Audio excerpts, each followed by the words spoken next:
Yeah, so let me rewind back to the CIC. So I did get that when I was at the health department.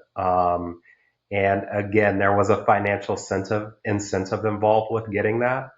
So it was a pay increase, but it also demonstrates that you have a body of knowledge around IP. You know the foundation, and you're not proficient, but you're not at that novice level anymore.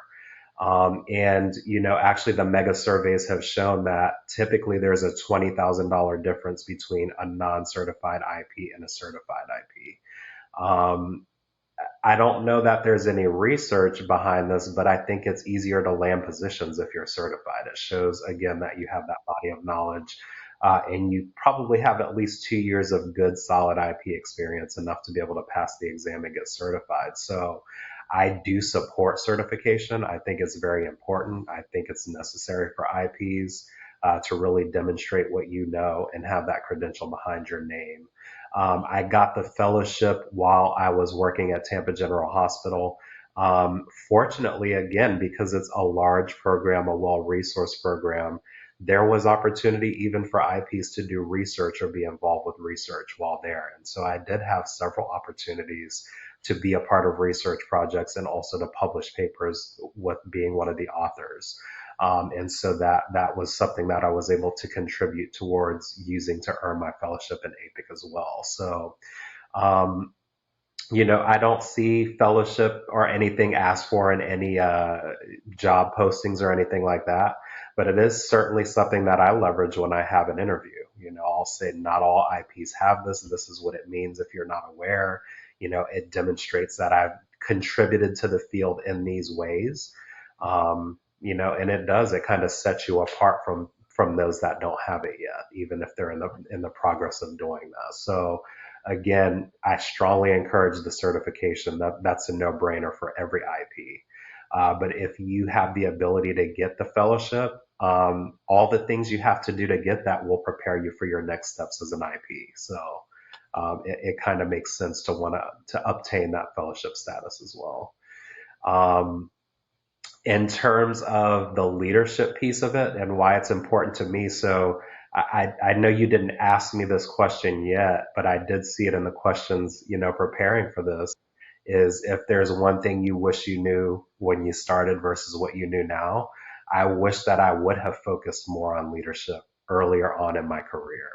I think as IPs, when we start, there's such a focus on the technical piece of our job. So the how do we do IP and the operational pieces of infection prevention. But there's not really a lot of conversation around the leadership aspects of it. And so when you look at the APIC competency model, leadership is a part of that competency model. So everything in that competency model we should be working on at every stage of our career. But again, I think most times I see there's just such a focus on the technical piece of the job. And we all know if you can't communicate, collaborate, lead projects, influence change, be able to make a business case, be able to speak confidently in front of your C-suite and your leaders. If you're not able to do that, it doesn't matter what you know about the technical side of IP. You're not going to be able to be as successful in your program as you could be if you also have those leadership skills. So, anytime I'm at the table in terms of planning where we go next and working with APIC and what we need to teach our IPs and what they need, I always make sure that leadership piece is in there somewhere, and I know at some stages in your career, the technical piece obviously is a little more important, but we can't forget the leadership piece. We should start that as soon as possible. And so that way it's growing throughout that career as well. So when the time comes for you, you'll be able to step into that role and be as successful as possible. What I'm finding is IPs will be promoted because they're good at the technical piece, and then they'll get into the leadership position and not do as well because they didn't have the communication, collaboration, project management, big picture, type of experience to be able to support that move. So it's crucial that we learn about leadership. And so again, that's kind of my passion. So since it's something that I wish I knew sooner, that's all I talk about now. I think, and I don't mean this in any way, so I hope it's not offensive.